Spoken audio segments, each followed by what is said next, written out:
Donald Trump is dangerous, but not for the reason you might think. Before his recent cognitive descent into this, in Springfield, they're eating the dogs, the people that came in. They're eating the cats. They're eating the pets. Trump was always this guy. I love the Saudis. Many are in this building. You see, Donnie is a diseased parasite, a living, breathing, pustulant sore. But the meat of his illness? Well, it's the most troublesome part of Trump. He has no loyalty, no friendships, no alliances, except for the world's worst people. Viktor Orban, one of the most respected men. They call him a strong man. He's a tough person, smart.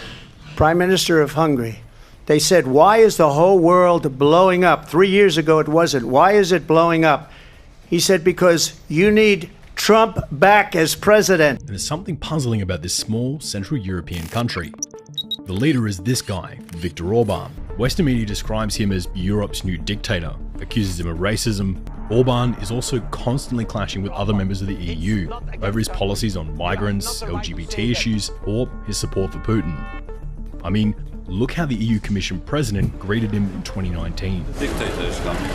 That's the guy you admire? I want to be a dictator. Trump will stab you, or anyone in the back, should you refuse him in the alternative world he haunts. Just ask this guy. You know, it's interesting, too, on that point, Senator, whether she had a good night or Donald Trump had a bad one. Even the normally conservative-friendly Wall Street Journal editorialized today that she won the debate because she came in with a strategy to taunt and goad Mr. Trump into diving down rabbit holes of personal grievance and vanity that left her policies and history largely untouched. What they seem to be saying is that he always takes the bait, and Ms. Harris set the trap. What do you think of that? Well, I mean, these debates are kind of an artificial construct. You have 2 minutes to talk, and basically what she did is attack, and try to put President Trump on the defensive. So it wasn't exactly. But he did so well. He did so well in the opposite way against Joe Biden. That guy was as sharp as attack and ready with answers, but he wasn't here. What do you think happened?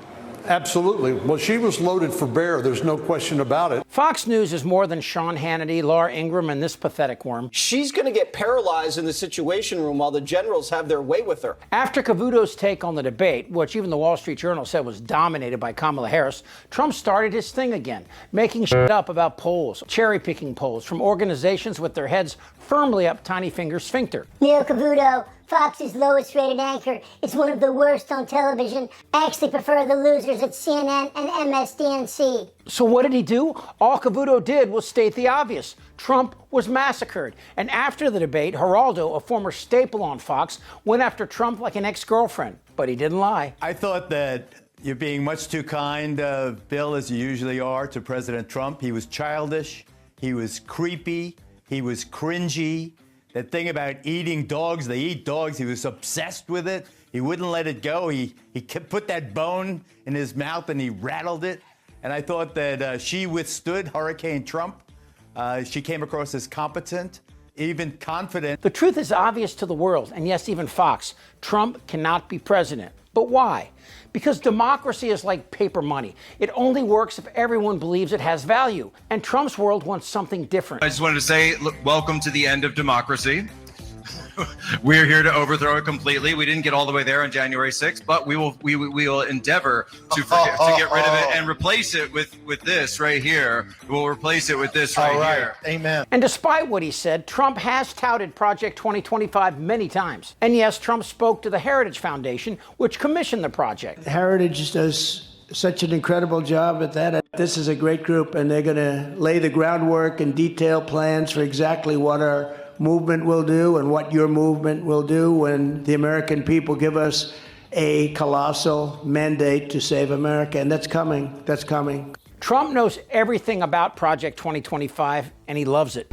The federal oath of office now requires declaring loyalty to the president, not the Constitution. But again, Trump has no loyalty except to those who serve him, and that only extends to the point where their service is necessary. After that, ask Pence, McConnell, Cruz, Rubio, DeSantis. Sure, if they swear allegiance, Trump will let them back in. But should Trump again be president, you think any of these guys could stop him? Trump's first term, Esper, Milley, and Mattis, they all managed to stop Trump from shooting protesters and immigrants, but barely. But today, Trump's backstop, Fox News, well, there's a problem with the audience. They're old, and they've stopped growing, which is a problem when you consider their mean audience age is 72. That means half the people who are watching Fox News, I've fallen, and I can't get up. So Fox has a problem. How do they appear normal while keeping Trump happy and these idiots satisfied? You're saying that in California you can kill a newborn baby up to 4 weeks until after it's born? Absolutely. That's not true. That is true. That's not true. Passed a law in the last year or two. That is not true. As you can guess, that's a tough juggle. Whenever Steve Doocy tries to balance decency versus Trump, it's a FUBAR on steroids. Here they ask Trump if he'll debate again, and you know Trump knows he lost, but he tries to make Harris out as the coward. Before the debate happened last night, the Kamala Harris people said that they would actually like to do another debate. Here's a story. When two fighters fight and one loses, the first thing they do is ask for a debate, or they ask for a fight. So in this case, a debate. So we had two people.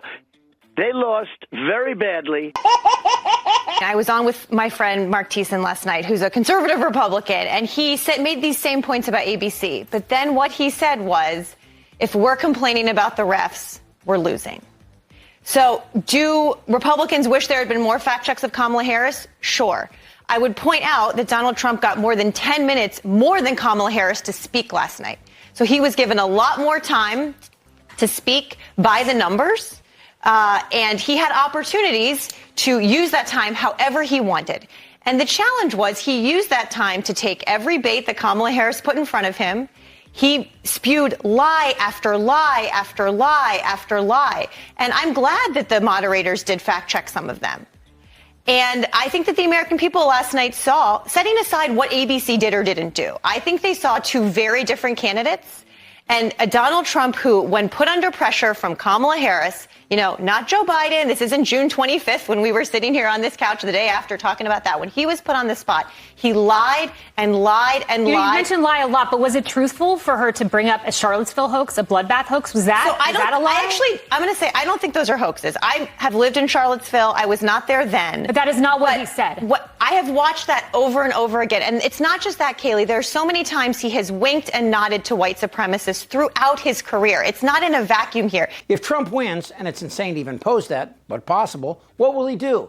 Well, he's already promised to arrest the Bidens, arrest the anchors from the debate, arrest Mark Zuckerberg, who, by the way, turned out to be a weak little bitch and now praises Trump for getting shot. Trump said he'll also deport 11 million people, and he said it will be bloody. He'll fire 50,000 government workers and replace them with cronies like Dairy Queen. And so I'm very excited about that. He will use the military against U.S. citizens, the death penalty for drug dealers without a trial, shoot undocumented families at the border, give states the right to execute women and doctors for getting abortions. There has to be some form of punishment. For the woman. Yeah, there has to be some form. And Trump will allow Thomas and Alito to end contraception, monitor women's periods, and this one is 100% accurate, never leave the White House. President for life, that sounds good. Fox News had a chance, but they blew it. So the question now is, can Fox save themselves, or will they always be Trump's second choice on prom night? Because we know who Trump's first girl is, himself.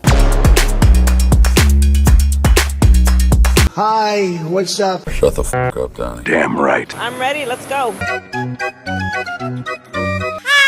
This isn't their Republican Party anymore. Trust me. Who's with me?